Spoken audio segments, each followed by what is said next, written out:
July ಮೊದಲನೇ ವಾರದಲ್ಲಿ ಒಂದು 3 ಜನ ಸಂಶಯಾಸ್ಪದ ವ್ಯಕ್ತಿಗಳು ಆ ಬಡಾವಣೆಯಲ್ಲಿ ರಸ್ತೆಯಲ್ಲಿ ಓಡಾಡಿರೋ ಬಗ್ಗೆ CCTV ಫುಟೇಜ್ಗಳನ್ನು ನಾವು ಈಗ ಆಲ್ರೆಡಿ ಅದ್ರ ಬಗ್ಗೆ ನಮಗೆ ಮಾಹಿತಿ ಇದೆ.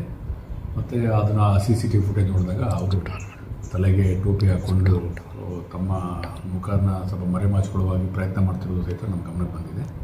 ಈ ಹಿನ್ನೆಲೆಯಲ್ಲಿ ನಮ್ಮ ಬಂಗಾರಪೇಟೆ ಸ್ಟೇಷನ್ ಇನ್ಸ್ಪೆಕ್ಟರ್ ಅವರು ಅದೇ ದಿನ ಜುಲೈ ಮೊದಲನೇ ವಾರದಲ್ಲಿ ಹೋಗಿ ಆ ಬಡಾವಣೆಯಲ್ಲಿ ಜನಸಂಪರ್ಕ ಸಭೆ ಮಾಡಿ ಜನರಿಗೆ ಆತ್ಮವಿಶ್ವಾಸ ತುಂಬ ಕೆಲಸ ಮಾಡಿದ್ದಾರೆ. ಮತ್ತು ನಾವು ಸಹಿತ ಅಲ್ಲಿ ಬರ್ತಕ್ಕಂಥ ಪ್ರದೇಶಗಳಿಗೆ ವಿಶೇಷ ರಾತ್ರಿ ಗಸ್ತನ್ನು ಸಹಿತ ಮಾಡ್ತಾಯಿದ್ದೀವಿ ಮತ್ತು ಸಂಶಯಾಸ್ಪದ ವ್ಯಕ್ತಿಗಳನ್ನು ಸಹಿತ ನಾವು ಪರಿಶೀಲನೆ ಮಾಡ್ತಾಯಿದ್ದೀವಿ.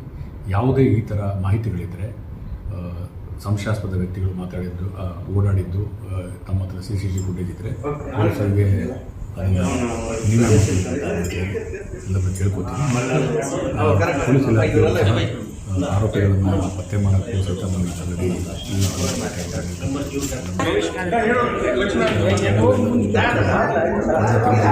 KGF ಪಟ್ಟಣದಲ್ಲೂ ಸಹಿತ ಒಂದು ಚಡ್ಡಿ ಓಡಾಡಿದ್ದು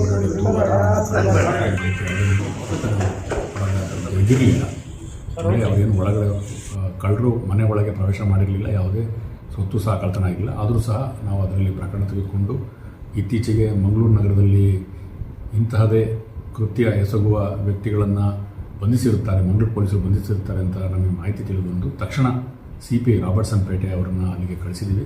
ಅದನ್ನು ಸಹಿತ ನಾವು ತನಿಖೆ ಮಾಡಿ ಅವರ ಈ ಮಂಗಳೂರಿನಲ್ಲಿ ಬಂಧಿತ ವ್ಯಕ್ತಿಗಳು ನಮ್ಮ ಸ್ವರ್ಣನಗರ KGF ನಗರದ ಸ್ವರ್ಣನಗರದ ಕೃತ್ಯದಲ್ಲಿ ಪಾಲ್ಗೊಂಡಿರೋ ಬಗ್ಗೆ ಹೆಚ್ಚಿನ ಮಾಹಿತಿ ಸಂಗ್ರಹ ಮಾಡಿ ಕಾನೂನು ರೀತ್ಯ ನಮ್ಮ ಮುಂದಿನ ಕ್ರಮ ವಹಿಸ್ತೀವಿ.